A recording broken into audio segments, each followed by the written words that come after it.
গত বছর মেডিকেল ভর্তি পরীক্ষা দিয়ে চান্স হয় নাই, এবছর মেডিকেল ভর্তি পরীক্ষা দেওয়ার প্ল্যানিং করতেছে। সেকেন্ড টাইমাররা এই প্রিপারেশনের শুরুতে বাজে এরকম ভুলগুলা করে। ভুলগুলা করার কারণে তাকে কিন্তু পুরা লং রানে অনেক বেশি ভুগতে হয়। তোমার ফার্স্ট টাইমে মেডিকেলে চান্স হয় নাই, অবশ্যই কর্তব্য হচ্ছে যে যেকোনো একটা ভার্সিটিতে সিট কনফার্ম করা। এরা এখন দ্বিধাদ্বন্দ্বের মধ্যে আছে, সেকেন্ড টাইম দিব কি দিব না। তোমার পড়াগুলো পড়তে হবে, step 1, step 2 revision, step 3 revision. তোমার কাছে কার ক্লাস ভালো লাগে, তোমার কাছে কার এক্সাম ভালো লাগে, তোমার কাছে কার গাইডলাইন ভালো লাগে, তোমার যে সমস্যাটা আগে বের করতে হবে। আগে ডাক্তারের কাছে যে বললে হবে না ওষুধ দেন, ডাক্তার কি ওষুধ দেবে? এই কোচিং এর ভাইয়া আমাকে ডেইলি মোটিভেট করতো, অথচ সে কোনোদিন আমাকে ক্লাসও করে নাই। গত বছর মেডিকেল ভর্তি পরীক্ষা দিয়ে চান্স হয় নাই, এবছর মেডিকেল ভর্তি পরীক্ষা দেওয়ার প্ল্যানিং করতেছো। আচ্ছা, যদি তুমি করে থাকো এই প্ল্যানিং, তার মানে তুমি হচ্ছে সেকেন্ড টাইমার। অর্থাৎ সেকেন্ড টাইম মেডিকেল প্রিপারেশনের জন্য আবার তুমি সাহস যোগাচ্ছ, বা আবার তুমি নতুন করে প্রিপারেশন নেওয়ার ব্যাপারে চিন্তা করছো। সো এই ভিডিওতে আমরা কথা বলবো যে সেকেন্ড টাইমাররা এই প্রিপারেশনের শুরুতে বাজে এরকম ভুলগুলা করে, যে ভুলগুলা করার কারণে তাকে কিন্তু পুরা লং রানে অনেক বেশি ভুগতে হয়। ঠিক আছে, আমি হাসিবুল হাসান শান্ত ভাইয়া, পড়াশোনা করতেছি ঢাকা মেডিকেল কলেজে, মেডিকেল ওয়ালা ইনস্ট্রাক্টর। তো চলো আমরা শুরু করে ফেলি। সো মেডিকেল ভর্তি পরীক্ষা হয়ে যাওয়ার পরের দিনে দেখা যায় পোলাপাইন ভাবে যে এখনই আমার মানে পরের দিন থেকেই সেকেন্ড টাইম প্রিপারেশন শুরু করতে হবে, যেটা আসলে কমপ্লিটলি রং। এবং তারা ভাবে যে সাদা অ্যাপ্রন আমার স্বপ্ন, স্টেথোস্কোপ ঘুমাইতে আমি ঘুমাচ্ছি, স্টেথোস্কোপ নিয়ে আমি মানে অ্যাপ্রন পরে ঘুরে বেড়াচ্ছি, স্বপ্নে আমি দেখতেছি। কিন্তু রিয়েলিটি জিনিসটা কিন্তু ভাই অন্যরকম। ঠিক আছে, তারা কি করে দেখা যাচ্ছে এই কোচিং ওই কোচিং সাথে সাথে সেকেন্ড টাইমের ব্যাচ লঞ্চ করে দিছে, দিয়ে ভর্তি হয়ে যাচ্ছে। আসলে কি কারো কোনো দোষ নেই, কোচিং তার, আমিও কোচিং, আমরাও কোচিং, আমরা তো ব্যবসা করবোই। কিন্তু ভাই এর মাঝখানে একটা রিয়েল কথা আছে, রিলেটিভ, সেটা হচ্ছে যে তোমার ফার্স্ট টাইমে মেডিকেলে চান্স হয় নাই, তো এরপরে তোমার প্রথম এবং অবশ্যই কর্তব্য হচ্ছে যে যে কোনো একটা ভার্সিটিতে সিট কনফার্ম করার চেষ্টা করে। এখন অনেকেই থুতু দিবে, অনেকে বলবে কি ছি ছি থু থু, ভার্সিটি আবার কি, এগুলো কেউ পড়ে? এগুলো তো মানুষ পড়ে, আমি তো মেডিকেলের জন্যই, আমি তো মানে মায়ের গর্ভ থেকে আসছি মেডিকেলের জন্য, মেডিকেল ছাড়া আমি কিছু ভাবতেও পারি না, দুই চোখে মেডিকেল দেখি শুধু।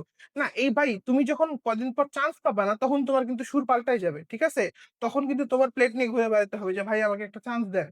ঠিক আছে, আমি তো এখন সেকেন্ড টাইমার হয়ে গেছি, আমি তো গতবার ভার্সিটিতেও পরীক্ষা দেইনি, খুবই বাজে অবস্থা। বুঝতে পারছো কথাটা? এগুলো আমি রিয়েলিটি থেকে বলতেছি, কারণ মেডিকেল ওয়ালা কিন্তু বেশিরভাগ সেকেন্ড টাইমার নিয়ে ডিল করে। ফার্স্ট টাইমাররা ভর্তি হয় কি বলতো, নাচানাচি মার্কেটিং দেখা, তাই না, ফ্যাশন শো দেখে। কিন্তু সেকেন্ড টাইমার রিলেটিভ বুঝে ভর্তি হয়।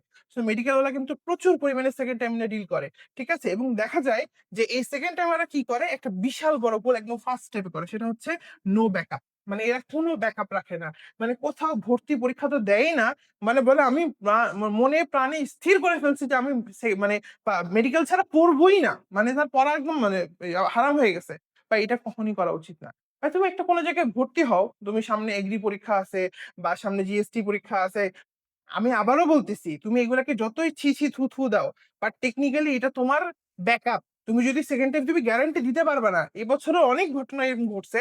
সেকেন্ড টাইম আমি তোমাকে ডিমোটিভেট করতেছি না, বাট এটা রিয়েলিটি। তুমি 1 লাখ পরীক্ষা দেয়, তার মধ্যে চান্স পায় 5,000, এখানে স্লিপ করতেই পারে, পরীক্ষা হলে যে ভুলে গেছে, এরকম বহুত ঘটনা ঘটছে যেগুলো ছেলে মেয়েকে আমি ভাবছিলাম চান্স পাবে, বা অনেকেই অনেক কোচিং এ ভাবছিল চান্স পাবে, অনেকে চান্স পায়নি। এগুলো তোমাদের সামনে প্রকাশ করা হয় না, আর তোমাদের সামনে তো শুধুমাত্র রঙিন রঙিন জিনিসগুলো প্রকাশ করা হয়। ঠিক আছে, হ্যাঁ, যে যাই হোক, তা আমি এটুকুই বলবো যে সেকেন্ড টাইম প্রিপারেশন নেওয়ার আগে সর্বপ্রথম দায়িত্ব হচ্ছে তোমার একটা ভার্সিটিতে সিট কনফার্ম করা।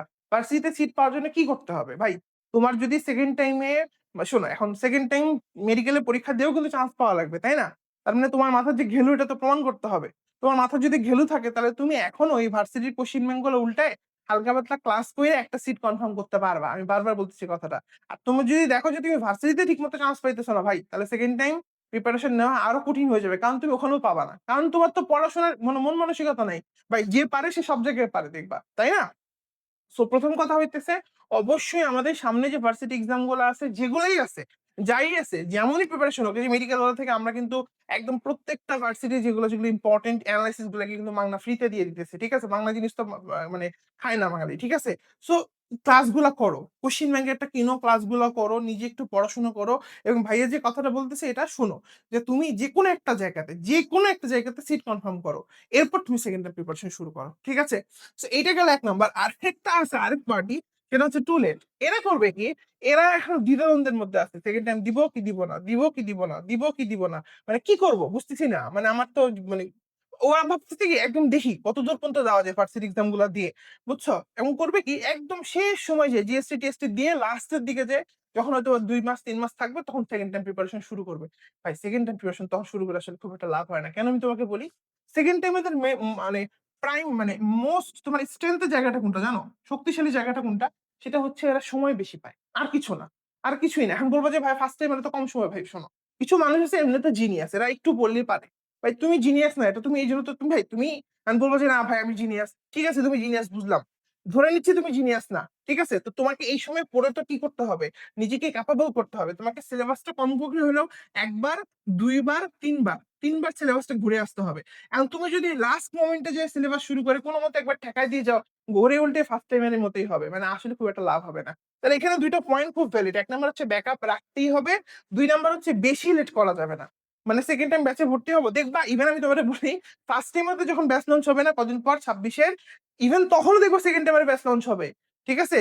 তো ইভেন হবে। হয়তোবা দেখবো মেডিকেল ওরাও আনছে। হ্যাঁ? কেন আনছে তোমাদের প্রেসারে আনা লাগে। কিন্তু ভাই রিয়েলিটি হইতেছে ওই সময় সেকেন্ড টাইমারের যে মানে তোমার কি বলা যায় যে সুবিধাটা বা অ্যাডভান্টেজটা, লেভারেজটা ওইটা কিন্তু তুমি পাবা না। কম পাবা। হ্যাঁ? তোমার পড়াগুলো পড়তে হবে step 1, step 2 revision, step 3 revision. মানে রিভিশনের মধ্যে তোমাকে থাকতে হবে। দেন তুমি ভালো করতে পারবা। এটার কোনো বিকল্প নাই। ঠিক আছে? আচ্ছা। ২ নাম্বার কথা হইতেছে হাই এক্সপেকটেশন। হ্যাঁ? অনেকেই আছে যে সেকেন্ড টাইম দিব এবং কি করব এবং আমাকে কি করতে হবে এবং ঢাকা মেডিকেলে চান্স পেতে হবে। অন্য কোনো জায়গায় আমি পড়বো না। ঠিক আছে? এটা রাখা ভালো। কিন্তু এখানে কথা আছে। তুমি যদি high expectation second time preparation journey শুরুতেই শুরু করো যে আমাকে বেশি মার্কস পাইতে হবে। ভাই তুমি ডিপ্রেশনে যাও। অনেক বাচ্চা আছে যারা তোমরা হয়তোবা ফার্স্ট টাইমে চান্স পাওনি। তোমার প্রিপারেশন এর ঘাটতি ছিল। হয়তোবা সেটা এইচএসসি এর বেসিক এর ঘাটতি বা তোমার পড়া কম হইছে অথবা মূল বই ভালো করে পড়ো নাই এবং এটা রিকভার করতে সময় লাগবে। তো এই সময়টা তোমাকে দিতে হবে। তুমি সেকেন্ড টাইম প্রিপারেশন শুরু করলা। শুরু করার শুরুতেই তুমি দেখতেছো পরীক্ষায় ১০০ এর মধ্যে পাইছো কত ৫০ বা ৬০। তুমি তো ভেঙে পড়ছো। ভাই আমাকে দিয়ে কেমনে কি হবে? তো হাই এক্সপেকটেশনটা ভাই রাখা যাবে না। তোমাকে একটা জিনিস গড়তে দিতে হবে। একটা গাছও কিন্তু যখন তুমি বীজটা বপন করো তখন কিন্তু ওইখান থেকে উঠতে সময় লাগে। তো সময়টা যদি তুমি না দাও তাহলে কিন্তু হবে না। ঠিক আছে? সো এর সাথে আরেকটা রিলেভেন্ট পয়েন্ট চলে আসে সেটা হচ্ছে ইরেগুলারিটি। এই যে হাই এক্সপেকটেশন এবং এই যে দেখবা সেকেন্ড টাইম জার্নিটা কিন্তু একটু বিশাল বড় জার্নি। আমি ১ম এই তোমাদেরকে বলতেছি যে অনেকেই দেখবা ১ম দিকে গায়ে লাগাবে না। বুঝছো? ভাববে ধুরে এখন পড়ে কি হবে? পরীক্ষার আগেই তো আমি পড়ি। ভাই পরীক্ষার আগে পড়ে তো তুমি চান্স পাওনি গতবার। এখন কি মানে নির্লজ্জের মতো আবারও সেম কথা ভাবতেছো? তুমি যদি চান্স পাইতা তাহলে তুমি পরীক্ষার আগে পড়েই চান্স পাইতা। তার মানে তুমি পাচ্ছ না তার মানে তোমাকে একটু বেশি পড়তে হবে। তার মানে এখন থেকে রেগুলার হইতে হবে। তুমি যদি সেম আবার ১ম থেকে শুরু করে ইরেগুলারিটি দেখাও ১-২ দিন ৫ দিন ৭ দিন পরীক্ষা দেওয়ার পর তাহলে আসলে সেকেন্ড টাইম প্রিপারেশন নিয়ে খুব একটা লাভ হবে না। ঠিক আছে? আচ্ছা এরপর আসো বায়াস ডিসিশন। এটা খুব ইম্পোর্টেন্ট। বায়াস ডিসিশন মানে কি? আজকে এই ভাই কথা বলছে, আচ্ছা তাহলে ওইটা মানবো। হ্যাঁ? কি করলাম? আমি হচ্ছে ঝালমুড়ি মিক্স বানাবো। কি বানাবো? ঝালমুড়ি মিক্স। হ্যাঁ? আজকে কি করছে? শান্ত ভাই মেডিকেল ওয়ালা থেকে একটা কথা বলছে। হ্যাঁ, ওইটা নিলাম। আরেক ভাই আরেক মতো কথা বলছে। ওইটা নিলাম। আরেক ভাই ওটা কথা বলছে। ওইটা নিলাম। আরেক ভাই একটা কথা বলছে। ওইটা নিলাম। আরেক ভাই একটা করছে। ওইটা নিলাম। সব ঝালমুড়ি করে তারপর খাবো। হ্যাঁ, আমি যদি সেকেন্ড টাইম আমার মাথার মস্তিষ্কের ওজন তো এখন আর ১ কেজি ২ কেজি নেই। আমার হয়ে গেছে ১০ কেজি। তাই না? ১০ গুণ বেড়ে গেছে। তাই না? বেশি জানি আমি এখন। হ্যাঁ? এই বেশি জানার কারণে কিন্তু সেকেন্ড টাইম আমরা চান্স পাই না। বুঝতে পারছো? সেই সব জায়গা থেকে বায়াস ডিসিশন মানে বায়াসড গাইডলাইন গুলো নেওয়া যাবে না। ভাই তোমাকে তো আল্লাহ একটু হলেও মাথার মধ্যে গু দিছে, পায়খানা দিছে না? দিছে তো কিছু না? একটু মাথাটা কাজে লাগাও যে আসলে কোন জিনিসটা রাইট। একটা ভাবে আগাইতে হয়। দুনিয়ার কোন মানুষ কি সব ধর্ম একসাথে পালন করতে পারবে? পারবে না তো। সে হয় নাস্তিক হবে না নাস্তিক হবে। কিছু তো একটা হবে। যেটা হবে সে সেটাই থাকবে। তো তোমার ব্যাপারটাও সেম। তুমি যখন প্রিপারেশন নিবা, তুমি বায়াস ডিসিশন নিবে না, বায়াস গাইডলাইন নিবা না। এই যে আমার ভিডিওটা দেখতেছো, আমার ভিডিওটা দেখে তোমার কি মনে হয়? তোমার যেটা মনে হয় তুমি ওই ভিত্তিতে ডিসিশন নাও। আমার ভিডিও ভালো লাগে না, ফেলে দিয়ে চলে যাও, অন্যদিকে যাও। মানে কথা হইতেছে তুমি একটা ডিসিশন নাও। একটা কথা আমি আজকে বললাম, আমারটা শুনে তোমার তো পিনিক উঠে গেছে। এই ভাই এবার কি আছে জীবনে? এবারই ফাটাই ফেলবো। আরেকজনের ভিডিও দেখলা, আরেকজনের ভিডিও দেখে আবার পিনিক উঠে গেছে। এই বেড়াই ওটাই করতে হবে, ওর কোর্সে ভর্তি হতে হবে। আরেকটা ভিডিও দেখলা, আরেকটা আরে আরে আরে আরে, এই তো এতদিন তো এটা করিনি, তাহলে এটা করতে হবে। কোনটাই ঠিক মতো তুমি করো নাই। কোন ভাইয়া কিন্তু আসলে খারাপ বলে না। কিন্তু তোমরা করো কি? ওই যে যেখান থেকে ফাঁকিবাজি যেগুলো নেওয়া যায়, ওইগুলা নিয়ে একটা আলকাতরার মতো মানে কিছু একটা উল্টাপাল্টা করে মানে মিশ্রণ বানায় রেখে দাও। কিছুই করো না আল্টিমেটলি। বিশাল বড় একটা কিন্তু ক্ষতি হয়ে যায়। তো আমরা বায়াস ডিসিশন কখনো নিব না। ঠিক আছে? এবং রমরমা কিন্তু অলরেডি শুরু হয়ে গেছে কি বলতো? অলরেডি কিন্তু শুরু হয়ে গেছে কি বলতো? কোচিং। দেখবা বলবে আমাদের এই কোচিং থেকে সব চান্স, আমাদের এখান থেকে ওই চান্স, আমাদের এখান থেকে ওই চান্স, আমাদের এখান থেকে মেডিকেলে ৬,০০০ চান্স পেয়েছে। যদিও সিট এতগুলা নাই। তাই না? ৭,০০০ চান্স পেয়ে গেছে। তারপরে দেখবা আমাদের এখান থেকে তো ভরপুর চান্স। ঠিক আছে? এখানে আমি তোমাকে একটা কথা বলি। ঠিক আছে? তোমার যদি তুমি যদি ফার্স্ট টাইমার হয়ে থাকো বা মানে ফার্স্ট টাইমার তুমি তো অবশ্যই পরীক্ষা দিছিলা। তোমার তোমার মনে আমার মনে হয় তুমি তোমার এই যে মেধা, মাথার গু যাচাই করার জন্য অবশ্যই কোন না কোথাও পরীক্ষা দিতে গেছিলা। গেছিলা না? হ্যাঁ? তুমি বাংলাদেশের কোনো না কোনো কোচিং সেন্টারে পরীক্ষা দিতে গেছিলে না? অফলাইন অনলাইন কোথাও তো কোথাও গেছিলা কিনা? এবং তারা তোমার কাছ থেকে পরীক্ষা নিছিল না? মনে আছে? এবং মনে আছে এটা যে পরীক্ষা নেওয়ার পরে কি করছিল বলতো? পরীক্ষা নেওয়ার পরে যারা পরীক্ষা ভালো করছিল ওদেরকে ফ্রিতে কোর্সে ভর্তি করে নিছিল। এটা কি তোমার মনে আছে? ভুলে গেছো? এত সহজে ভুলে যাও সবকিছু? এত সহজে ভুলে গেলে কেমন করে হবে বাবা? কিছু তো মনে রাখতে হবে। মনে পড়ে? ওই যে তুমি ফ্রি পরীক্ষা দিতে গেলা, মারাটারা খেয়ে আসলা, তোমার মাথা মুথা সব হ্যাং হয়ে গেল। আরেকদিকে তোমার বন্ধু একদম ফাটাই দিল মেরিট লিস্ট এই সেই। হ্যাঁ? ওই সময় প্রত্যেকটা কোচিং কি করছে বলতো? তার যে টার্গেট স্টুডেন্ট গুলাকে সেগুলোতে মাগনা ভর্তি করাইছে অথবা কোর্সে একদম দেখবা 99.99% ডিসকাউন্ট, এখানে আয় খালি ঢুক কোর্সের মধ্যে। সো ওইভাবে কিন্তু কোর্সের মধ্যে পোলাপাইনকে ভর্তি করে নিছে।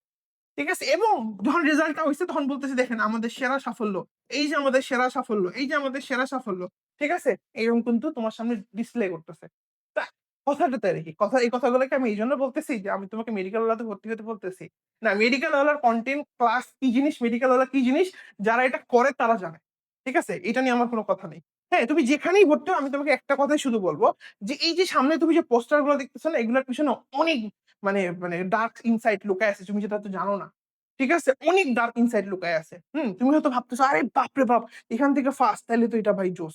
কিন্তু ওই ফার্স্ট আসলে ওখানকার কতটুকু স্টুডেন্ট এটা কিন্তু জাজ করা আসলে তোমার পক্ষে সম্ভব না। তুমি পারবাও না। তুমি কার কোনো কোচিং এর সাথে যে কিছু করতে পারবা না। তো তুমি কি করবা? তোমার কাজটা হবে খুব সিম্পল। যেই কোচিংটা তোমার মতো, তুমি কি ভাই? তুমি এভারেজ। তুমি এভারেজ না হলে আমার ভিডিও দেখতা না। যারা মানে প্রচন্ড লেভেলের মেধাবী, এইসব শান্ত ভাইয়ের ভিডিও ওই কোচিং এর ভিডিও ওদের লাগে না। ওরা এমনি চান্স পায়। তার মানে তুমি এভারেজ। তুমি এভারেজ মানে আমার ভিডিও দেখতেছো। তো তুমি যদি এভারেজ হও তুমি একটু খেয়াল করবা যে তোমাদের এভারেজদের জন্য কোন কোচিং সেন্টারটা মানে পারফেক্ট গাইডলাইন দিচ্ছে। তোমার কাছে যেটা ভালো লাগে, যেটা ভালো লাগে, আমি বারবার বলতেছি কথা, তোমার কাছে কার ক্লাস ভালো লাগে, তোমার কাছে কার এক্সাম ভালো লাগে, তোমার কাছে কার গাইডলাইন ভালো লাগে, তোমার যেখানে ভালো লাগে, তুমি যেখানে ভালো বুঝতেছো ভাই সেখানে তুমি ভর্তি হবা। বুঝে গেছে? নাইলে এই মানে গোড়ায় যদি গলত করো, মানে ধরো তুমি যাবা হচ্ছে ধরো মানে তোমার কি বলে ঢাকা থেকে ধরো ধরো তুমি রাজশাহী যাবা, এখন তুমি উঠছো চিটাগাংয়ের বাসে, তো তুমি জীবনে রাজশাহী পৌঁছাতে পারবে না। তো তুমি যাবা কিন্তু মানে ভুল জায়গাতে। সে কথাটা আমি বারবার বলতেছি, তুমি গোড়ায় কোচিং সিলেকশন ভুল করবে না। ঠিক আছে? আরেকটা কথা হচ্ছে অনেকে তোমরা আমাকে বলো ভাই শুরুতে অনলাইন কোচিং এ ভর্তি হবে নাকি অফলাইনে ভর্তি হবে নাকি দুটাতেই ভর্তি হবে? শোনো, একটা কথা কি, তুমি তো চান্স পাও নাই গতবার। তো তুমি একটা জিনিস আমাকে বলো তো, চান্স যে পাও নাই পরীক্ষার হলে বসে থেকে বা পরীক্ষার এই যে এতদিন হয়ে গেল, তুমি কি কিছুই তোমার মধ্যে রিয়ালাইজেশন কাজ করে না যে চান্সটা আমার কেন মিস গেছে? মিস গেছে কি মানে কিছু তো একটা রিয়ালাইজেশন কাজ করে। ওটা একটা খাতায় লেখো। তোমার কি সমস্যা হয়েছিল? এখন তুমি যদি বলো আমার কোনো কি সমস্যা ছিল আমি জানি না। ভাই তোমার আসলে প্রিপারেশন এ খুব একটা লাভ হবে না। দিও না পরীক্ষা। খুব একটা লাভ হবে না। আমি বারবার বলতেছি। ঠিক আছে? কারণ দেখো যেটা লাভ হবে না এটা তো লাভ হবে নাই। সত্যি কথা বললে আল্লাহ আমাকে রহমত দিবে। মিথ্যা কথা কেন বলবো আমি তোমাকে? তোমাকে অবশ্যই খুঁজে বের করতে হবে যে ফার্স্ট টাইমে তুমি কেন চান্স পাওনি।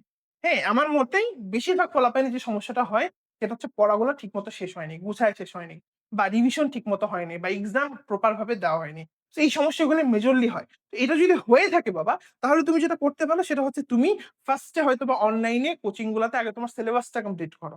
তারপর তুমি হয়তো অফলাইনের দিকে ঝুঁকতে পারো। ঠিক আছে? যদি আমরা অফলাইনের মতো করে মেডিকেল হলতে পরীক্ষা নিই ওইবারের মধ্যে, হ্যাঁ?